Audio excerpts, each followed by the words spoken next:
You just give me a thumbs up when you guys are ready to start. So, okay, alrighty.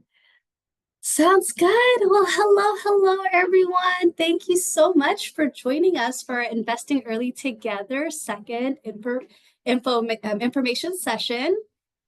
Before we get started, let's do some quick introductions. I can kick us off. My name is Hannah Mohammed. I use she, her, hers pronouns, and I am the community-based parenting supports program manager with Best Start for Kids. I'm going to pass it over to my colleague, Chloe. Good morning. My name is Chloe Leipzig. I use she, her pronouns, and I'm the Home-Based Services Program Manager. And I will pass to Juliet.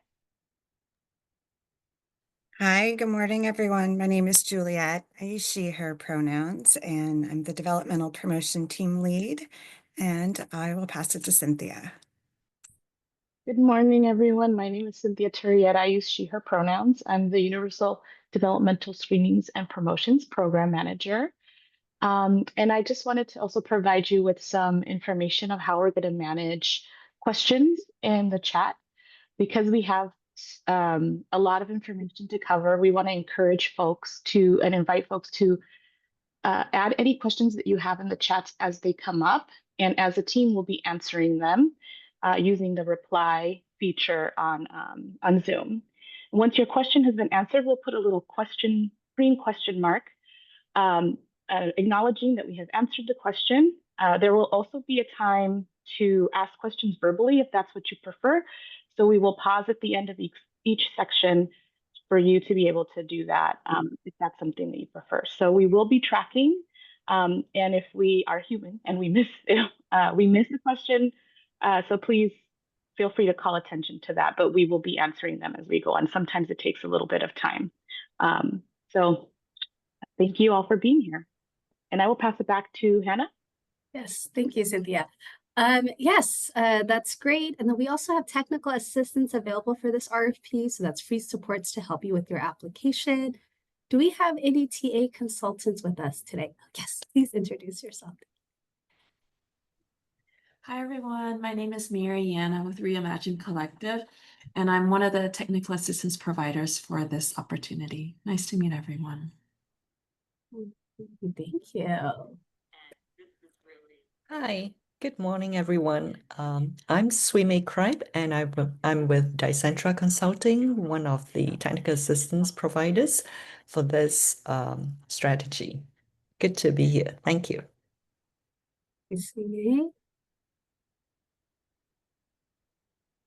Do we have any other TA consultants with us in this space? Awesome. I see we have Georgie. Georgie, would you like to introduce yourself since you take TA request? Sure. Hi, I'm Georgie Nickram, and I manage TA for the Best Starts for Kids initiative. I'm so glad to be here. I just want to learn more about this wonderful RFP, and I think that is Marianne and Swee were the only two TA providers here today.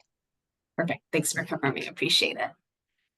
Alrighty, great. Well, we have a lot to cover, so let's just dig in.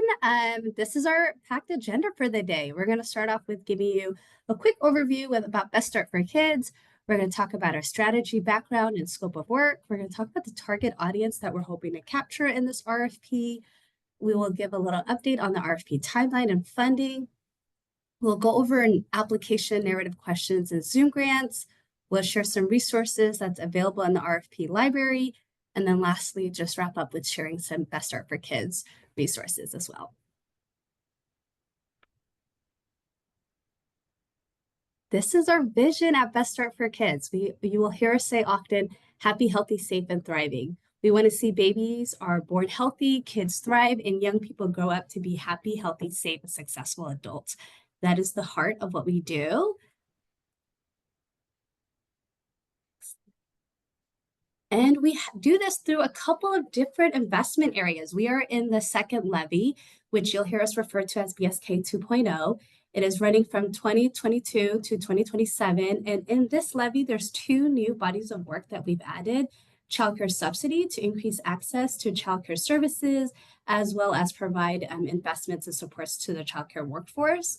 Capitals Project, which is working to provide funding for facility building repairs, innovations, and new constructions in the facilities that families are using for services. You will see the largest investment area that we have, which is in green, pointed, and which we're talking about today is investing early. So we want to make sure families get the very strong foundation and start from the very beginning while babies are still up in the tummy, all the way to the age of age of 5. And then our 5 to 24 strategies really work to sustain that gain and all those strong efforts that we've made. We know that communities in which families work and play in and worship in also matter. So we have our Community and Matter investment area. We want to make sure our partners also have some strong foundations and structures and supports.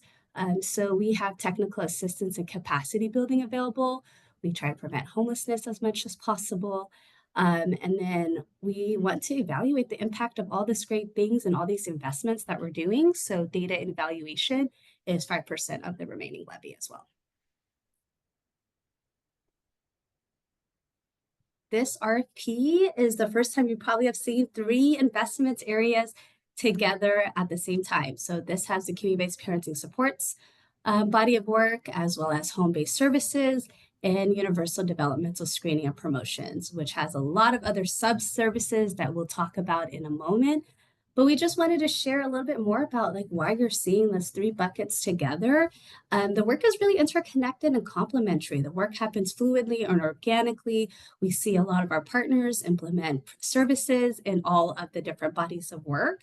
And we've received intensive feedback from community, and we wanted to be responsive to that feedback. So this is our efforts of putting together one RFP instead of 3 different RFPs to really streamline the application process, reduce the administrative burden, and help organizations have a clear and full picture of their funding. So that way they can plan for sustainability of staffing and services. So going into the first bucket, which is the body of work I get the honor of working with, community-based parenting supports. Again, this is focused on prenatal to 5, individuals, pregnant and caregivers up to the age of 5 for children. The core and heart of this strategy is peer-based supports. So providers are reflective of the lived experience, culture, and language of the families that they serve. You hear us use caregivers in this strategy, and the caregivers is the entire village. So anyone that is nurturing and caring for little babies, the neighbors, the aunts, the childcare, not childcare providers, the aunties, anyone in that village that's nurturing children, we definitely support them in this caregiver strategy. And group activities is what we focus primarily on, and in settings and environments that families are already gathering. The community center, the healthcare clinics, the libraries, the mosques, the churches, in those spaces where families are already showing up at is where we want to center services.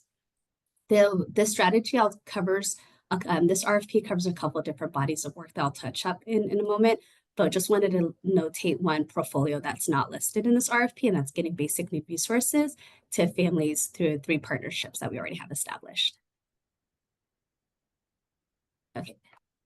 First and foremost, you can apply for Kaleidoscope Play and Learn. This is using a promising practice that's developed by Bright Sparks. This is a fun and interactive way to get kiddos ready for kindergarten and help caregivers learn about child development. It is really through singing, through reading, through play. It's drop-in services, so organizations can apply to host those. Organizations can also apply for parent caregiver information supports. This is providing educational group activities that encourage nurturing relationships, increasing caregivers' knowledge and child development, increasing caregivers' social and emotional well-being. And then that can be through workshop classes, support groups. The how it's done can vary based on what the organizations want to do. The next bucket is lactation and perinatal support services. You'll see in the RFP, there's a direct programs and project option and a systems, which I'll talk about in a moment. Organizations can apply to do 1 bucket, 2 buckets, 3 buckets in this strategy, in this portfolio. And the first one is providing lactation support services, which are culturally relevant education services that help caregivers identify their feeding goals and support them through their feeding journey. Perinatal support services is culturally relevant education support services that prepare caregivers for pregnancy, childbirth, and parenting. And then lastly, the birth workers professional development provides technical assistance, training, peer learning opportunities to the birth workers that do this great work. The last bucket in this RFP for CBPS is lactation systems and coordination. And this will be, we host these gatherings quarterly to bring caregivers, birth workers together. And this body of work will hold the quarterly gatherings, as well as help think about ways we can continue to support this work and coordinate and co-learning and peer learning opportunities for birth workers.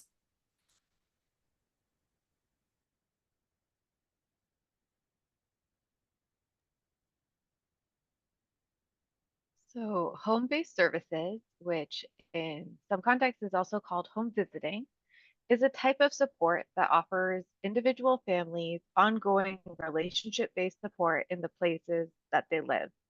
And we describe home or the places they live very broadly, the spaces that feel most safe to a family. Like all Best Starts partners, we offer the support through Georgie's team of capacity building support for organizations looking for organizational support. We also partner with our innovation support team for programs who want to address specific gaps or service challenges that they're experiencing. And I have listed here a couple of examples of home-based services programs that we currently partner with. This includes Parents as Teachers, Parent Child Plus, community-based doulas, Early Head Start. Some community design models we currently partner with include CRB's LEAP program, Somali Centering Motherhood, birth doulas with open arms, Hummingbirds Indigenous Birth Keepers, the Pilamakua Family Connections program, Iraqi Community Centers, ELS program, East African Community Service Shiko Shiko program, and several others. I did want to share that due to Parent Child Plus and Nurse Family Partnership already receiving funding through Best Starts through another funding mechanism, those are not included in this application process. But what we will be open to is other nationally implemented models and community design model programs. So at Best Starts, we look at home-based services, and part of why we switch our name a little bit from the more traditional term of home visiting is to recognize that home-based services exist across a spectrum of programming. So on one side, we call them community design model programs, and these are unique programs that have been designed and implemented locally.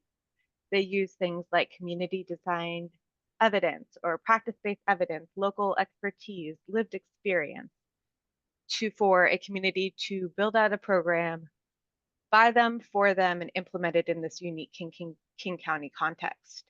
The other side of that continuum, we also recognize the importance of nationally implemented model programs, which have been developed in typically academic settings that hold definitions of evidence-based or evidence-informed or research-based programming. And those are programs that were designed to be replicated and then are implemented in our local community based to the local needs as the organization implements them. So we recognize both. This RFP is open to both, aside from the two nationally implemented models of Nurse Family Partnership and Parent Child Plus, which are funded through other streams.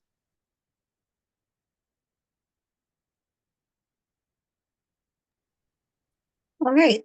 And now I'm going to tell you a bit about the Universal Developmental Screening and Promotion part of this RFP.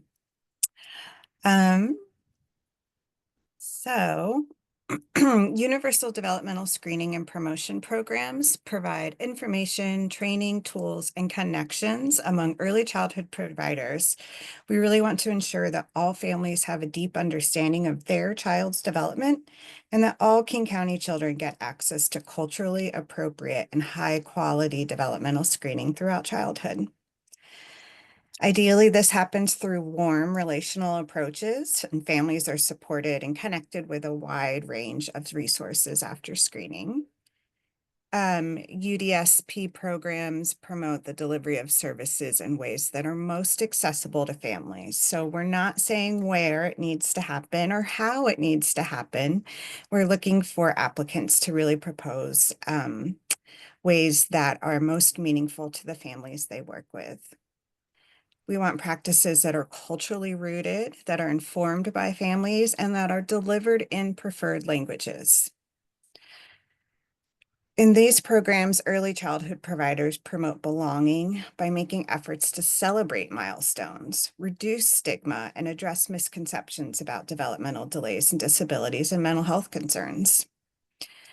These activities can be offered in locations where children and families already are. So it could be in healthcare settings, it could be in childcare or other early learning programs, or in lots of different community-based options. We are looking for really strength-based programs, not deficit-seeking screening experiences. And then there are 3 service options that applicants can choose from. One is let me show you this, our Parent Champions program. This is where parents are selected and compensated to co-create and provide developmental promotion activities to their peers in the community. These programs will select, train, and support parents to provide developmental education, monitoring, and/or screening to their peers in the environments best suited for their communities. We also have the option called Learning Opportunities and Developmental Screenings. These programs will provide screenings and design customized learning opportunities. The approaches to early parenting practices and early childhood development are greatly influenced by a family's culture. So learning opportunities will cover developmental focused topics embedded within the cultural context of the focus population. And the last service option in UDSP is called Focus Supports for 3 to 5-year-olds. We are looking for programs that bridge the service gap that generally exists for children between ages 3 and 5, and that provides some supportive programming and/or navigation of resources for children related to developmental education, screening, and promotion. And so applicants for UDSP can apply for one or more of these service options. This is the time now where we will pause and see if there are questions that anyone wants to raise verbally about the different strategies or services that we've covered.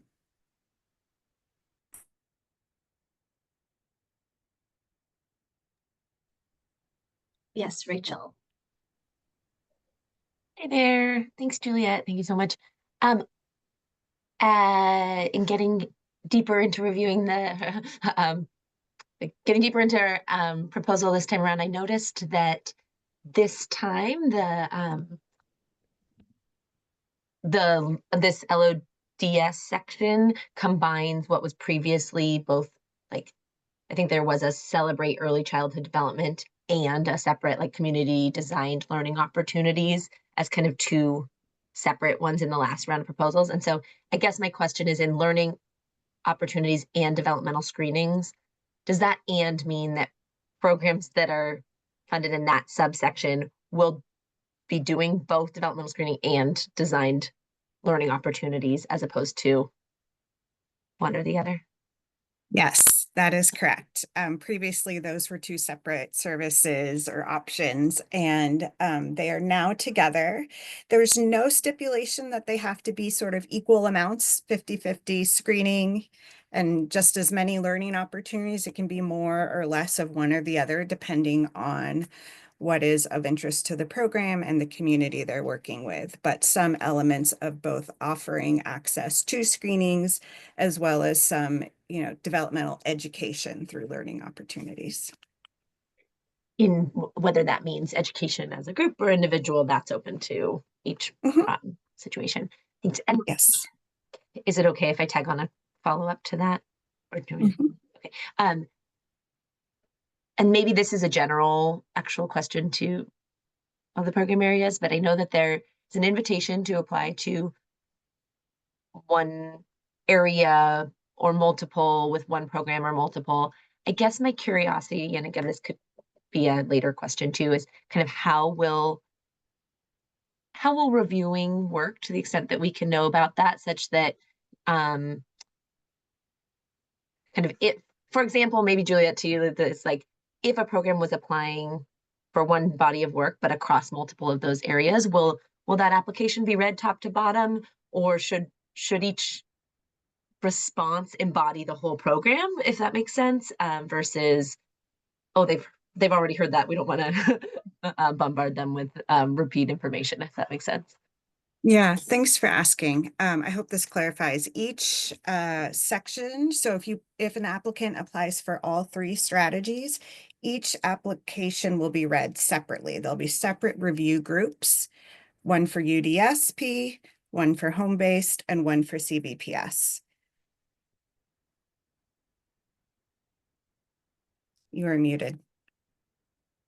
Thank you. That's super clarifying. But then within UDSP, they'll be read top to bottom, not Yes. 3 to 5 and LPS. Yeah. Thank you so much for the clarification. I will just add within CBPS, since they're more clear, distinct bodies of work, KPL will be one group, PCIS will be one group, lactation and perinatal support services will be another group. And for home-based services, we'll follow more similar to CBPS, where nationally implemented models will be read with other nationally implemented models, and community design models will be read with other community design models.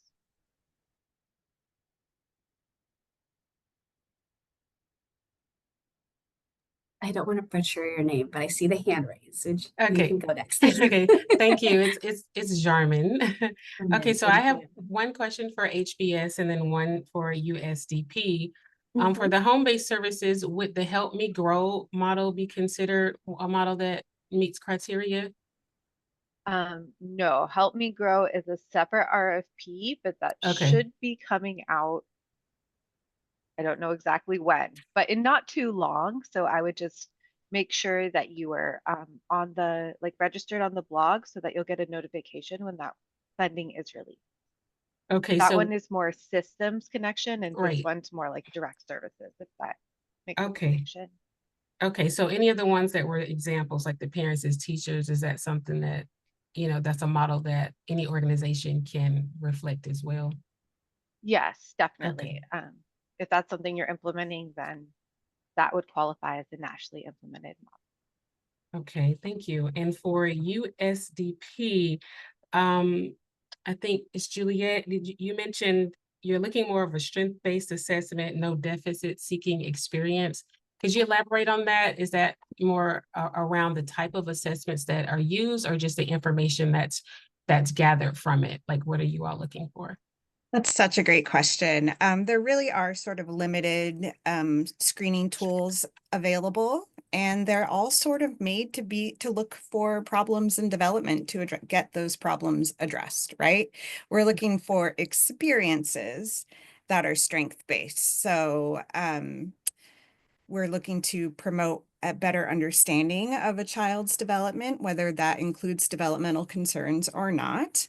We're looking to really normalize thinking about screening and getting screening, whether you have a concern or not. And so we're really looking to make it a universal option, not something that's just for kids with developmental concerns.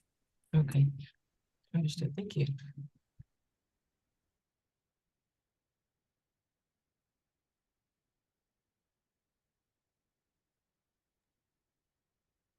Okay, the chat is also available to enter questions. And we'll just go to our next section. Great. So now we're going to cover a bit about who we are looking for. The eligibility criteria for this RFP is because we're in the investing early piece of Best Starts for Kids, we are looking for funding that we are looking to fund programs that serve families with a pregnant individual and or families with children up to the age of 5. Programs and services must be provided within King County. The organization types we're looking for, this announcement is open to not-for-profit orgs, community-based orgs, tribes and tribal organizations, schools and school districts, public and governmental agencies serving communities in King County. Small nonprofits and community-based orgs are encouraged to submit proposals. Partnerships are definitely great. We just ask that there is one lead applicant. And for programs, organizations can propose a single scope of work or multiple scopes of work within any area of this RFP. As we've covered, there are a few ineligible program models, and that's in the home-based services. We are not looking to fund nurse family partnership or parent-child plus home visiting programs because those are being handled in another method. I'd also like to share about some of the characteristics that are explained in this RFP and that are what we're looking for in partners across all three of the strategies. We're looking for culturally responsive partners that center the cultural norms, traditions, and values of each family and community served.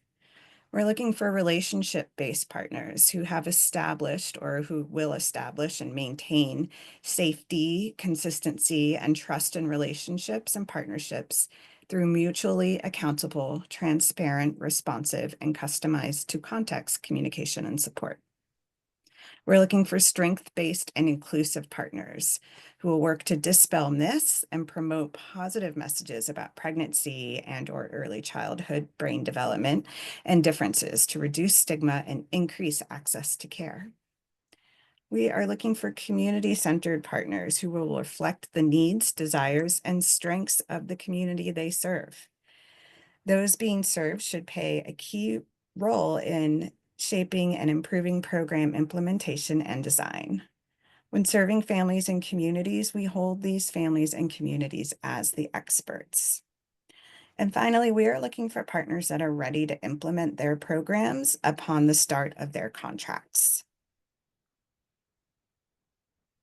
Our funding priorities for this RFP across all three strategies are, we are looking for programs that are reflective of the community served. So this would include organizations and staff that are reflective of the lived experience and values of the proposed focus community and that have deep relationships with it.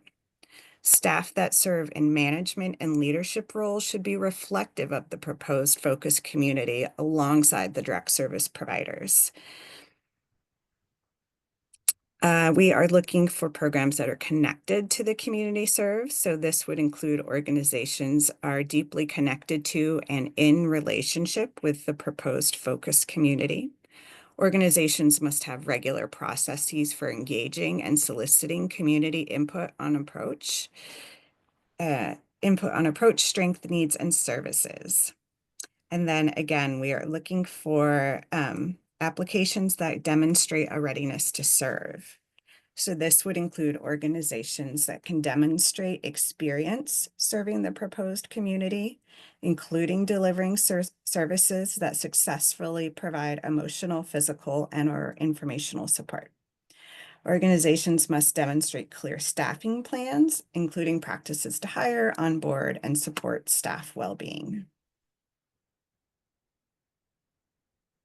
And now we'll take a pause to see if there's anything we can clarify about funding priorities, partner characteristics, or eligibility.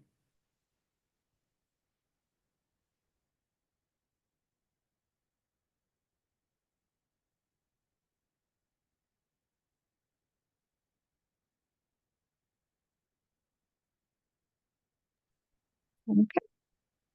Well, if any questions do come up, please add them to the chat, and I'm going to tell you a bit about our timeline. So the RFP was released on April 28th, and today we are doing our final information session, which is being recorded and will be available. The final day to submit questions Zoom grants to get responses, as well as the final day to initiate support for technical assistance on your application is June 13th. And that's because 1 week after that, the proposals are due in Zoom grants by 2 p.m.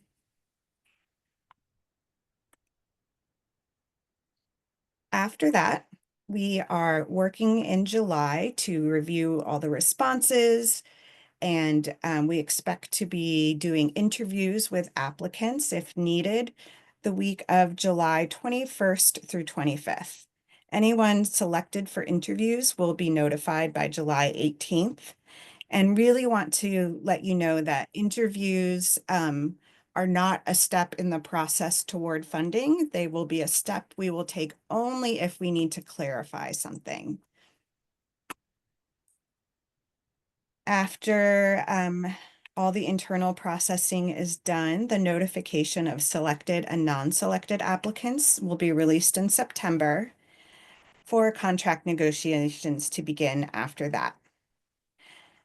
The anticipated program and contract start dates for CBPS are January 1st, 2026. And then for home-based services and universal developmental screening and promotion will be July 1st, 2026. Which informs our contracting timeline. So we will use the rest of July to finish out this review process and alert people to their award notifications, and then get ready for contracting to start either January 1st or July 1st, depending on the award strategy. Because this levy is funded through the end of 2027, all contracts must end by December 31st, 2027.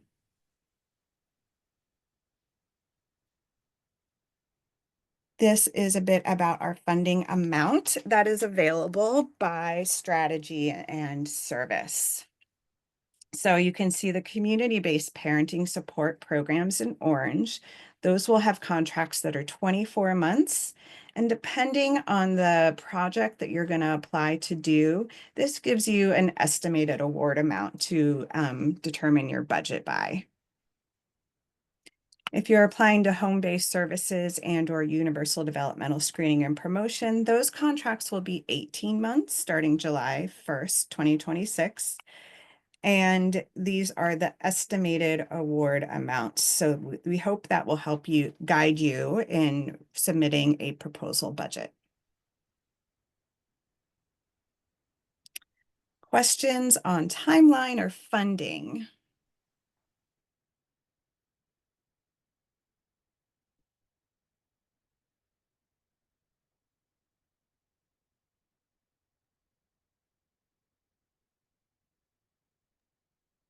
Okay, well, as before, please, any questions that come up, do put them in the chat.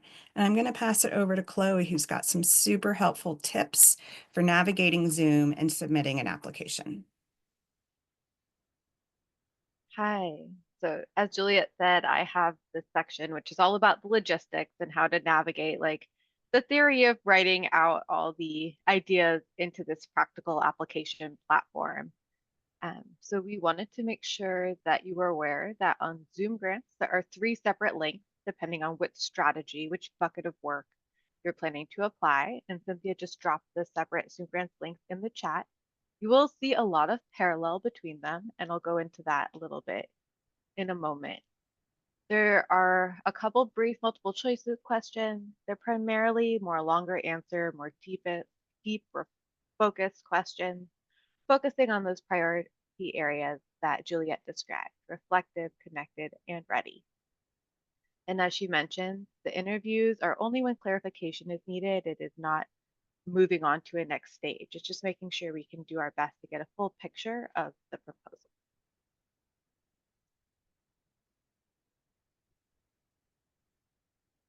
And those are the links you'll see. Well, we wanted to bring to your attention that an organization or partnership can propose a single scope of work across a single strategy or multiple scopes of work in any area of this RFP. and really to ask you to please take a moment and consider what is reasonable and feasible for your organization, as readiness is a key criteria. So scopes of work can overlap, they can be distinct. Here's some different scenarios to kind of play with that. If your organization is really honing in on the community-based parenting supports and you feel a Kaleidoscope Play and Learn, as well as a parent caregiver information and supports services would be a good fit, then you'll have an opportunity to answer questions for both those areas. Alternately, you could submit one proposal for universal developmental screening and promotions parent champions, as well as a home-based services nationally implemented model. Or you might be feeling connection to all three of these different strategies and have work that aligns. And you could think that a community design model from home-based services is a good fit, as well as the community-based parenting supports, parent caregiver information and supports, as well as the universal developmental screening and promotions focus supports for 3 to 5-year-olds. It's really about seeing what works best for your agency and kind of where you are at in your program development and implementation. Or maybe only one of these services actually resonates in where you are right now and the needs that you are addressing. And that could be a proposal for just home-based services community design model. As Juliet mentioned, the panelists will review the proposals in separate groups according to which strategy you are applying for. And just a reminder to please utilize all the links that you need. So if you're applying for just one strategy, just that one strategy's link. If you're applying for multiple strategies, please use the multiple strategies links, as they will not be able to be viewed across strategy when you submit your proposal. So we also wanted to kind of bring you into some of the platform things that we had to take into account when building out these applications. We encountered some branching limitations, which is why we have 3 links. And it's also why you're able to see all the questions kind of up front in the program tab without any kind of branching to it. And the way that we suggest that you navigate that is, for example, when you open community-based parenting supports, there will be a place in the program tab to respond to questions about Kaleidoscope Play and Learn, as well as lactation and perinatal support services or parent caregiver information and supports. And what you do if one of those areas does not apply to you is you hit, there's a radio button to click NA, I'm not applying for this service of CBPS. And then in the narrative box that pertains to that service of CBPS or home-based services or UDSP, you just write NA, and same for the staffing question. That will not be counted against you. We'll just take that to mean that that is not an area of service that you are proposing. Please fill out the areas that do apply to your proposal.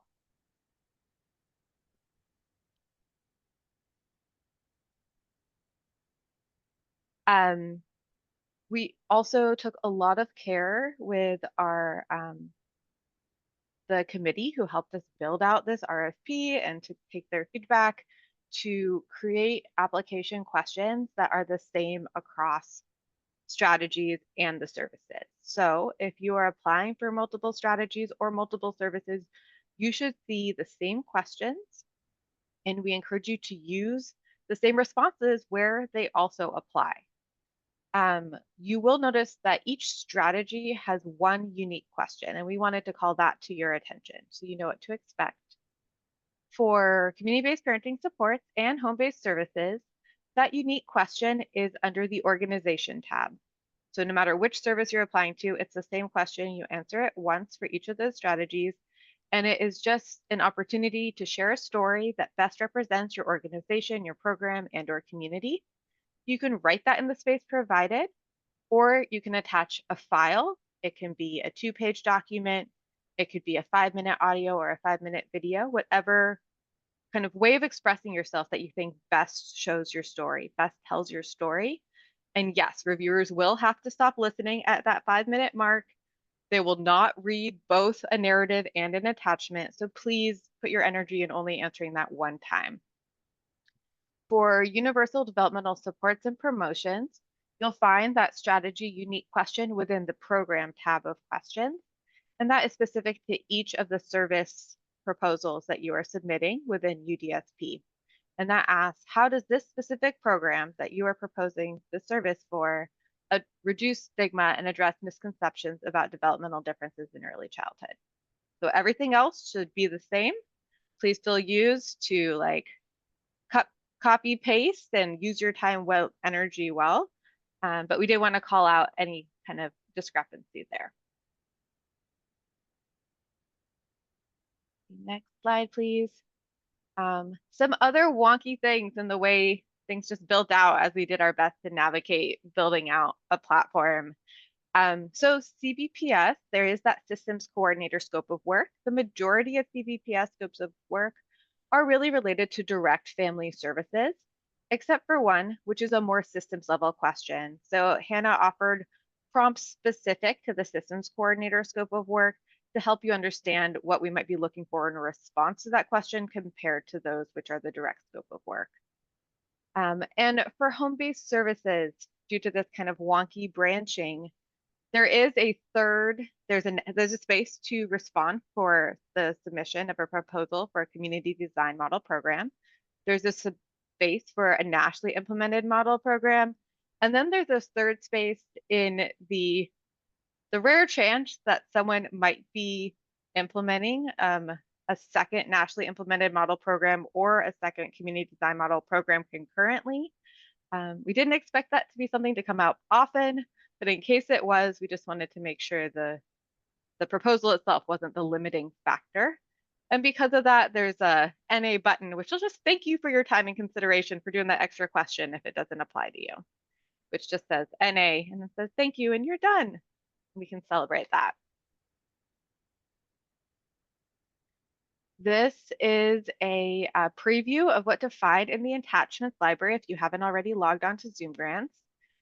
You'll see that the acceptance of terms and conditions is a required submission to attach as well as a sample budget, so it is unscored. There's some information about technical assistance in Spanish and English, a glossary of terms because we know that so much of this work is full of terminology and acronyms, and in case you wanted to hone in on how we're understanding some of those words, pulling that out, as well as the contracting world can be really heavy in jargon. So there's a attachment F dives into those RFP and contract terms. Attachment G is our frequently asked questions as they came up originally. H will be our narrative questions in a Word document, so you can download that and kind of brainstorm with your teams offline, as well as an example of the standard contract in attachment I.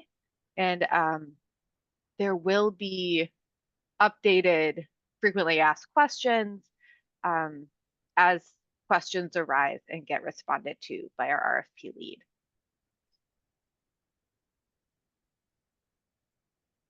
So just a reminder that it is required to be considered for that signed attachment of the copy of acceptance of terms and conditions. Like I mentioned, please feel free to download that attachment H narrative question and type out your responses and brainstorm when you're not logged into Zoom Grants. We know it can be kind of difficult to navigate the platform itself. There are various places that you can attach documents. So under organization would be a good option to submit that CBPS home-based service question, and under program, and there's a budget tab. There's a way to do a budget upload, but the long and short of it is it does not matter where you upload things. As long as it is actually uploaded, we will be able to find it. So please don't stress over that. Just make sure you have answered everything. You've attached what you need to attach.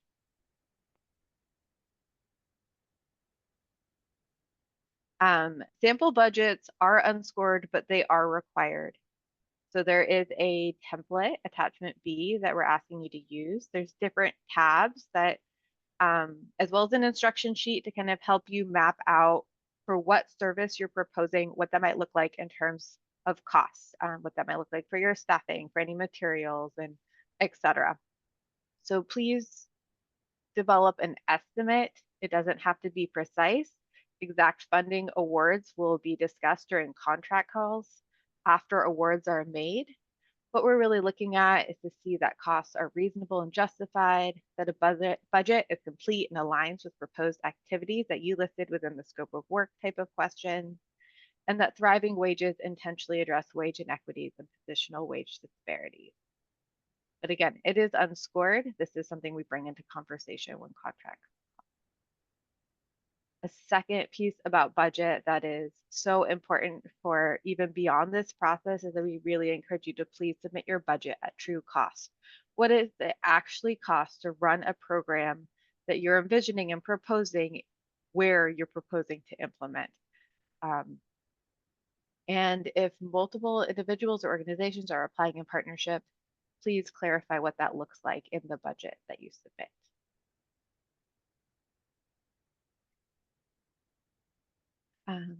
We wanted to also call out something new we've started to encounter, which is the use of AI. And what we can say and clarify at this point is really encourage folks to please provide specific detailed examples in response to your question. If you choose to use any amount of AI in the development or editing of your proposal, please make sure that you review it and edit it and make sure that your responses are a clear description of your specific community, your unique context and perspective, and how that relates directly to this RFP.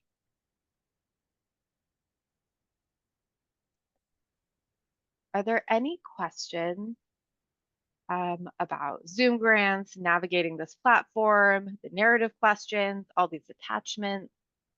And I have not checked the chat while we've been talking, so take a moment to scan it.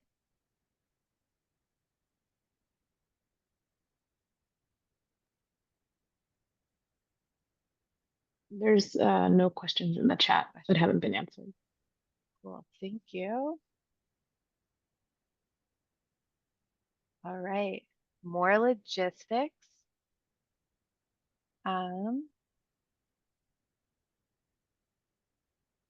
We wanted to affirm that we have done that panelists are a diverse audience. So they really are going to be taking some time to think and reflect prior to the review of the proposals about what it means to have a proposal that's responsive to community. So please write your proposals in a way that showcases you and your community and the work. Responses that provide specific detailed examples may be rated more favorably. Just a reminder to answer every part of the question.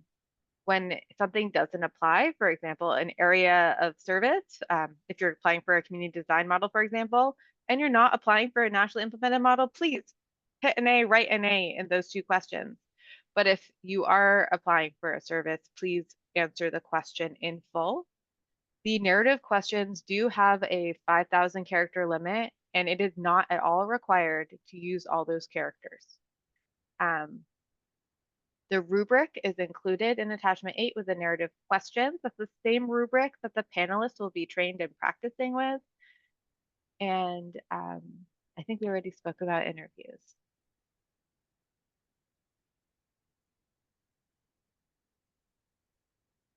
So please, before submitting the proposal, be sure to read the standard terms and conditions so you understand what you're agreeing to if you are awarded a contract, and then you sign it and attach it.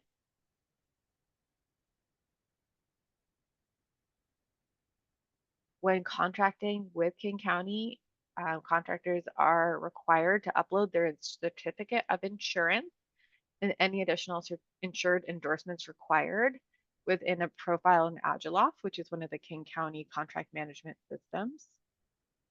They're typically two separate documents. There's a little screen share, so if our terminology might be a little different than what you use at your organization, you can have a sense of what we mean, but these are required.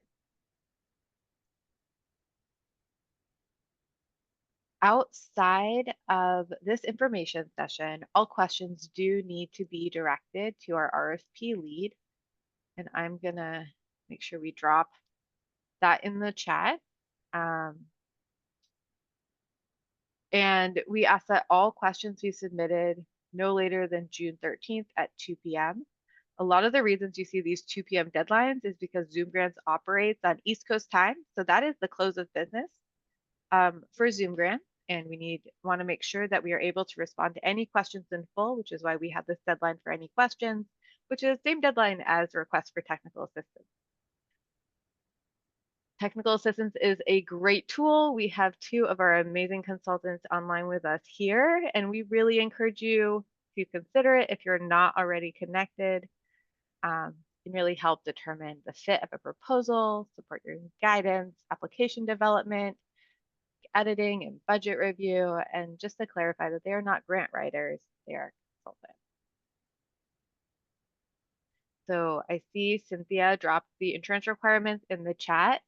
I did want to flag one of the things about Best Starts is we are split across 2 different departments. Someone should correct me in that.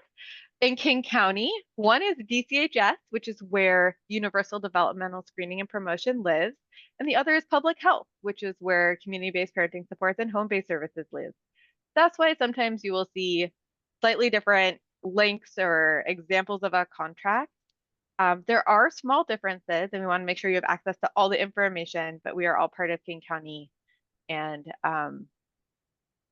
please let us know if you need any clarification or kind of have questions about how to navigate that. Typically, it will get more concrete as we would move past the awarding process into contracting. So with that, I will open us up for any last questions.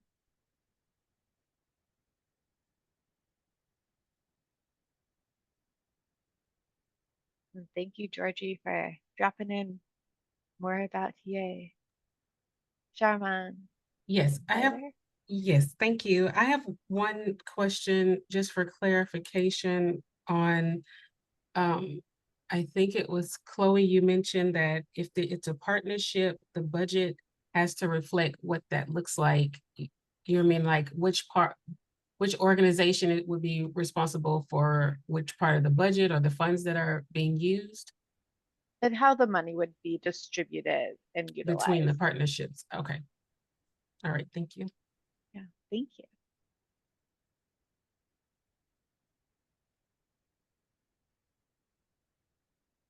Yes, TA is free. There is no harm.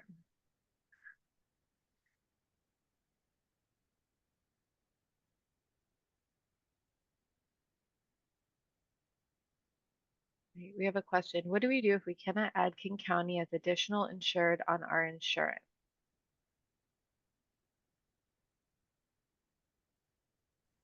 I have not encountered that before, so cannot speak to it, but it is a contracting requirement. So not something you would have to do at this point of application, but if we move forward into contract, that is an expectation, and we can definitely get more information about it at that point.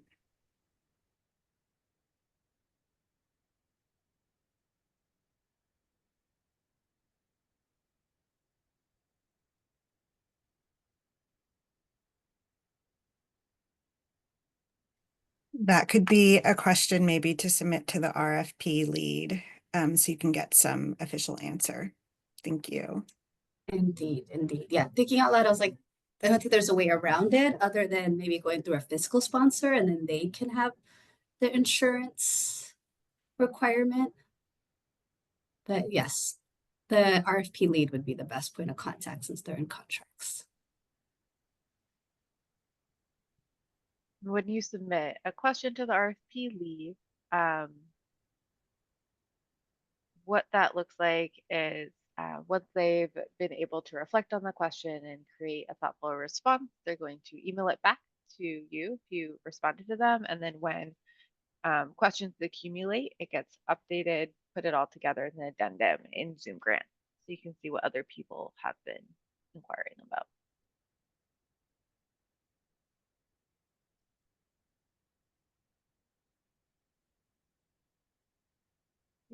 That's all the questions. Just want to thank you so much for joining us today and taking so much time to really think about if this might be a good fit for your teams and your organization. And take care. Thank you. Thank you. keep an eye on our BSK blog for the announcement. I think they have a set of blog. It's present like what is it called? Do you guys know what it's current presentations? Like it's a running list of other presentations that are happening. It won't be a separate blog by itself. So just find that one and you'll be able to find the PowerPoint and video. Yes. See two. Yes, go for it. Thank you. Okay, yeah, really quick, I didn't ask a question about one of my partners just texted me. What is the process for dispersing the funding? Like, is it a 30-day, 60-day, or how does the billing and the RFP funding disbursement process work? So we set our contracts as performance-based contracts. So we'll have a set of deliverables that we'll put together, and then we'll have the funds distributed with it monthly across the contract period. And so there'll be a set amount of funds that will be dedicated to you doing those service levels. And then the contract invoicing period, once you send it to us, deliverables have been met, we forward it to our finance team. And ideally they should be paid within 30 days. That's the window that we try to get invoices paid by. Thank you. Hi, Rachel. Hey, again, I hesitate to ask a question that's too specific to our own situation, but Go for it. I love how you're featuring partnership, and I heard you say earlier, one, like, partnership is definitely encouraged. One should be the primary applicant. And then what you just brought up about kind of the distinction between, I guess here's my question. If one partner applies for the scope of work that's the partnership, and through contracting requirements, we find out that the requirements would work better for the other partner to be the primary, right, and the recipient, would that be allowed in the contracting process to be determining that, or would that essentially invalidate the application, if that makes sense? Is the scope of work funded, or is the So organization basically transferring the contract funded? over? Yeah. I would suggest you submit that to the RFP lead to get a formal answer, but I'm pretty sure it's going to be with the contract lead. I don't think that will be able to be switched if one is awarded. But even if like what Chris just brought up of like if there was some issues to be figuring out in the contracting. It's possible, but it's not a definite yes. Okay, you suggest we ask that to Phil's in our contracts team, so they can give the definite answer around that. I mean, I think there might be a situation, and this is, I think, right, because this is not our area of expertise, where if the contract holder, so the primary organization, is willing to transfer the contract over, then they can submit some additional documents around that. But then again, it would be at the discretion of the primary contract holder to transfer over that ownership. But not sure. Thanks for going specific with us. Appreciate it.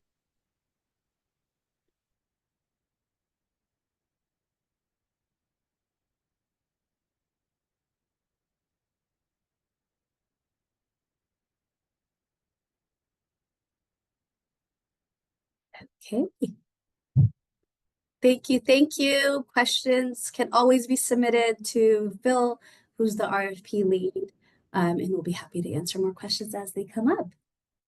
Appreciate your time. Thank you for joining us today. Thank you. Thank you for your interest in our RFP.